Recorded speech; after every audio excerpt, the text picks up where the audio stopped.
بسم الله الرحمن الرحیم. خوږو کتونکو، زه چې په دې کمزې کې ولاړ یم دا په ثابت سوات کې، یا تاسو وایئ چې په پښتونخوا کې، یا تاسو وایئ چې په دې ثابت ملک کې پاکستان کې دا یو داسې ټوټه ده چې دلته کې مختلفې تجربې کیږي. ماشومان کله یو وړوکی شی راغی، کله بل وړوکی شی راغی، او دا څیزونه به مخکې چې کوم دی نو دا به مونږ لیدو چې یاره په یورپ کې جوړ شو، په لکه په ترقي یافته هیوادونو کې جوړ شو. خو سړی خوشحاله شي چې په خپله خاوره خپل بچوړی یا خپل ملګری چې په داسې غټو کارونو ایني نو ډېر خوشحالېږي. کیمرا خوا سویچ کوم، ډېر ښکلي ګلالي ماشومان ناست دي او د هغوی یو استاد ناست دی. نو ګورو چې نن هغوی څه لبه کوي او څه به مونږ ته ښیي.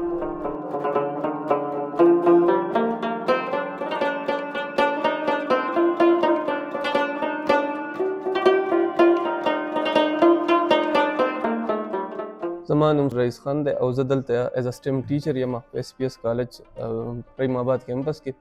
دا اصل کې سر په بک کې زموږ چې کوم سټیم آی سیریز دی په هغې کې یو پراجیکټ دی MIT اپ انوینټر. په هغې باندې موږ سر نن ډرایینګ بورډ راښکو. زما نوم عبدالواسع دی او زه په شپږم جماعت کې سبق وایم. نن زموږ یو پروجیکټ په کتاب کې کوم نه چې ډیشبورډ ډرایینګ نوم دی او په هغې کې مونږ ډېر ښه دغه وکړه، تجربه یې وکړه او ډېر هر څه یې پکې زده کړل او ډېر مزه یې رالیده. سلیټ به و مخکې او په هغې باندې به په دغه باندې لیکل کېدل، په چاک باندې. نو دا هغه سلیټ دی خو مطلب شکل یې بدل شوی دی د ټیکنالوژي سره سره په دې کې اډوانسمنټ راغلی دی. دا که په بازار کې هم دا میلاویږي نو مونږ وګورو نو په 700-800 روپۍ د ټول نه ارزان دی او په پیسونه پسې په مخ کې ځي. بل سر دا زموږ سره په موبایل اپس کې هم میلاویږي. دا اپ پلی سټور چې کومي په دې نه مونږ ډاونلوډ کولی هم شو، خو د MIT اپ انوینټر په ذریعه باندې دا مونږ په خپله په لیپټاپ کې د هغې کوډینګ وکړو او بیا هغه مونږ لیپټاپ چې دی د موبایل سره کنیکټ کړو نو هغه مونږ ته په موبایل کې شو کېږي. د دنیا یو کار هم ګران نه وي، خو چې سړی پرې لږ ځان پوه کړي نو هغه بیا اسان او ډېر ګران نه وي.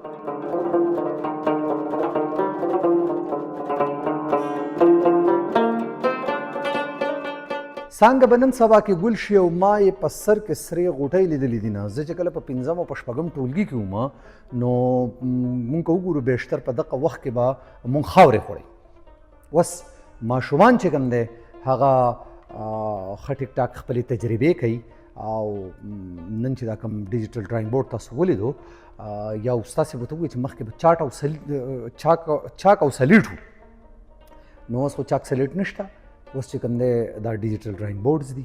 په دې عمر کې کتونکو ته به یادي مونږ خو به یا چې ته د پردي باغ نه مولۍ ویستې په دې عمر کې منډې به ووالې او مولو واله به راپسې و، یا به چې کوم دی چې ته ګازرې مازرې د یو دغه نه پټي نه وباسه هغه به راپسې و، یا چې کوم دی نو داسې شنې خوبانۍ د چا د باغ نه وشو کوه، شنې الوچي وشو کوه، نو مخکې به باغوان ناپسې. خو اوس دور بدل دی. پکار ده چې موږ خپلو ماشومانو ته هم دغه شانتې نوي نوي سوچونه ورکړو. د AI دور دی، د مصنوعي ذهانت دور دی، د دې نه د استفاده وشي. که مونږ یې نه کوو نو نور قومونو کړې ده، نور قومونه روان دي. که مونږ په دې زغل کې شامل نه شو مونږ به پاتې یو. د لوی الله به امان.